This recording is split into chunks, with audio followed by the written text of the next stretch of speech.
2024 பிப்ரவரி மாதம் ஏலம் விடுறாங்க. இந்த ஏலத்தை யார் எடுக்கிறான்னா ஸ்டெர்லைட் கார்பரேஷன், ஸ்டெர்லைட் நிறுவனம், வேதாந்தா, இந்துஸ்தான் ஜிங்க் மூணுமே ஒரே கம்பெனி தான்.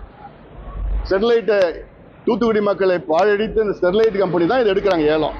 10 மாதமா ஒண்ணுமே அமைதியா இருந்த தமிழக அரசு நவம்பர் மாதம் 2024 நவம்பர் மாதத்துல தான் அங்க மக்கள் போராட்டம் செய்து மக்களுக்கு தான் தெரியுது. அப்புறம் தான் எங்களை போன்றவர்கள்லாம் அறிக்கை விட்டு போராட்டம் பண்ண தான் தமிழ்நாடு அரசு எதுவுமே இல்லை, எங்களுக்கு தெரியல, இதுக்கப்புறம் வராது, இதெல்லாம் நாடகம் நடந்து சட்டமன்றத்தில் முதலமைச்சர் பேசுறாரு. என்னன்னு, நான் இந்த பொறுப்பில் இருக்கின்ற வரை இந்த டங்ஸ்டன் சுரங்கம் வராதுன்னு நான் கேட்கிறேன் முதலமைச்சர்கிட்ட. அதற்கு ஒரு நிரந்தர தீர்வு என்ன? காவிரி டெல்டா பகுதியை பாதுகாக்கப்பட்ட வேளாண் மண்டலம் ஒரு சட்டம் வந்திருக்கு.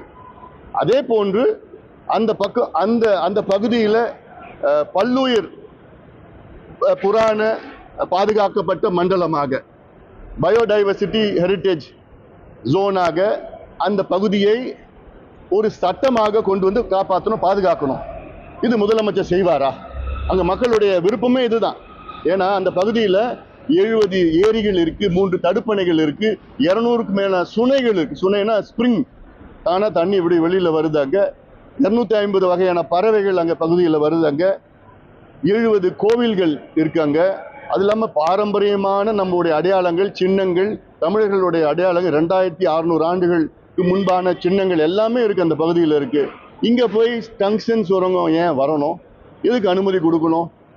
அதனால நான் கேட்கறது, இதற்கு பாதுகாப்பு அளிக்க வேண்டும் என்றால் தமிழ்நாட்டில் சட்டம் வர வேண்டும்.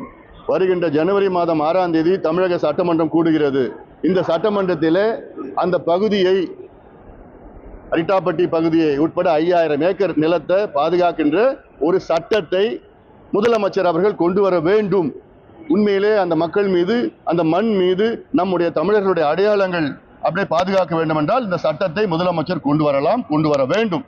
இடையில இதை ரத்து பண்ணிட்டாங்க சொல்றதுலாம் ஒன்றும் கிடையாது. அதுல வெறும் 425 ஏக்கர் தான் மறு ஆய்வுக்கு, அது ஹெரிட்டேஜ் சைட்டா இல்லையான்னு மறு ஆய்வுக்கு கொண்டு இருக்காங்க, அவ்வளவுதான்.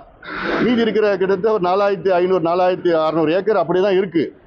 அதனால இது ஏதோ ஒரு பொய்யான ஒரு பிரச்சாரம். இது இந்த திட்டத்தை ரத்து பண்ணிட்டாங்களா? ஒண்ணுமே கிடையாது. இன்னைக்கு வரைக்கும் அப்படிதான் இருக்கு, இந்த திட்டம் இருக்கு. முதலமைச்சர் உண்மையிலேயே அக்கறை இருந்தால் இந்த சட்டத்தை கொண்டு வந்து அந்த பகுதியை பாதுகாக்கலாம். செய்திகளை உடனுக்குடனும் துல்லியமாகவும் தெரிந்து கொள்ள சப்ஸ்கிரைப் பண்ணுங்க.